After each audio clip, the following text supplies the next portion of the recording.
The president signed a proclamation this week capping refugee admission to the United States at 15,000 for 2021. It would be an historic low. Good. And barring refugees from Syria, Yemen, and Somalia, citing terrorism concerns. Joe Biden says he will set a target of 125,000 refugee admissions with a goal of no less than 95,000. Why?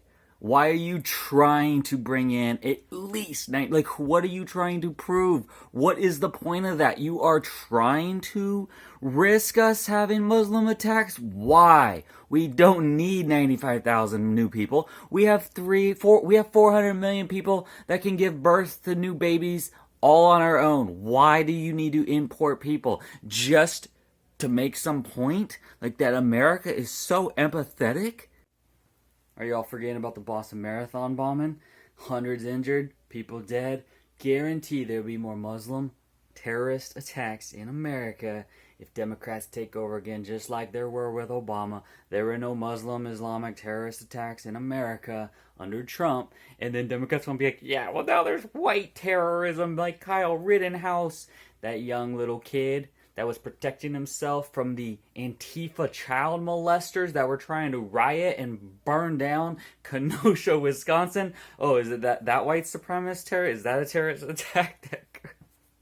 That's what Democrats will say. I already know what their comebacks are.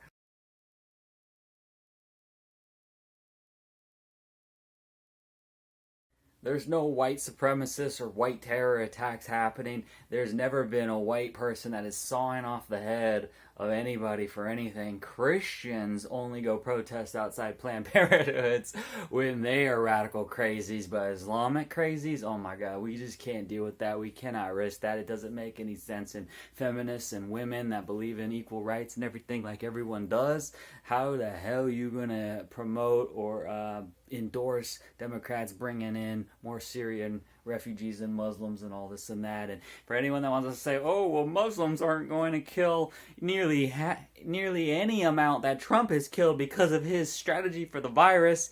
And it's like, if you could just say in one sentence that if Trump had only made everyone wear masks, like if in one sentence you could say something so simple that just envelopes the whole problem, like with a magic wand, and you just wipe out the whole problem. If he had just done that one thing in that one sentence, then that is how stupid and idiotic your response is. Because he can't make everyone wear masks.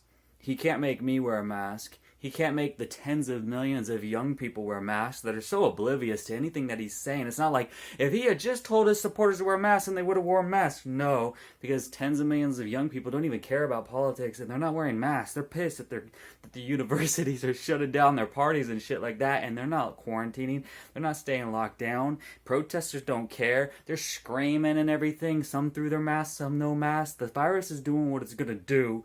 And the next 50,000 people that die from now to the end of 2020 and into 2021 because it's wintertime, those would have been flu deaths, but instead it's going to be the China virus that kills them, and you're going to blame Trump for those 50,000 deaths too. So yeah, I know Democrats are going to be like, oh, well, any Muslim refugees that come into this country under Democrats over the next 4 or 8 years, that would only be maybe 10 or 50 or 100 or 200 deaths if there's some crazy ones that attack Americans. But Trump has killed 200,000 people. Yeah, even though that was really old people that were going to be dying from the flu anyways, that had underlying health conditions. And you know what? They contributed to their own problems because they are jam-packed into...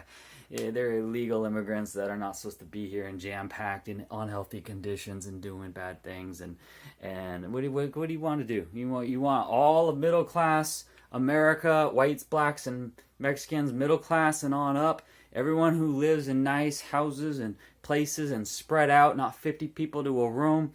You want all middle class and rich America to all suffer and have to stay locked down and isolate and socially distance and be depressed from the isolation and everything and be masked and see no one's expressions, all because of the illegal immigrants and the poorest of the poor that are jam-packed and spreading the virus amongst themselves, supposedly. Like, seriously, nobody has ever given a fuck about anybody else's lives until all of a sudden now. Like, where are you?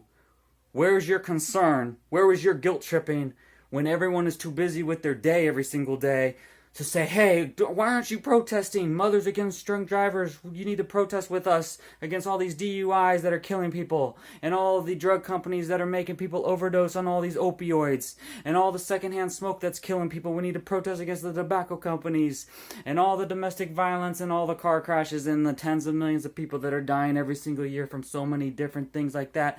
And nobody has ever given a damn. But for masks, wear your mask and suffer. Be a doggy and be muzzled and don't see anybody's expressions and feel isolated and don't breathe fresh air. Just do it. It's not much to ask for. It's just a cloth. You can do it indefinitely. And then next year, when there's a virus that's like 2 times worse than the flu, they're gonna do it again under Biden's America.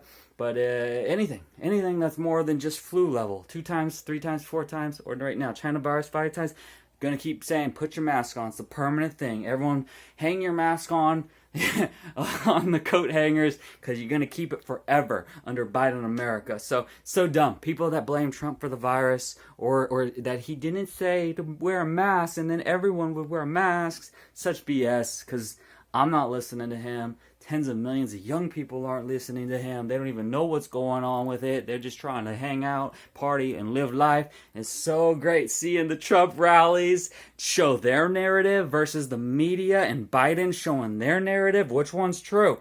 It is to live your freaking life. I mean, if you're an old person, I guess the narrative is just stay locked up and everything like that.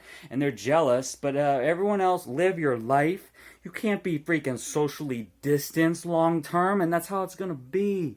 Mother Nature's destroyed. We have ruined it. We have killed billions of animals, and we got all these freaking latte sipping liberals and whack job freaking social justice warriors and they, them, him, hers things that are like out there rioting and protesting for like 10% minority population, while billions of animals are being killed. And who's fighting for the animals? I think so many people would agree that if we lost 1 million humans but could save 1,000 animals, we would do that. Everyone agrees animals are so helpless, and we're killing them all and bringing more viruses. So this whole BLM thing's a joke. It's all a joke. Biden America's so freaking unbelievable. Celebrities trying to brainwash you with like Jack Black. Oh my gosh, it's such a joke. It's so pathetic.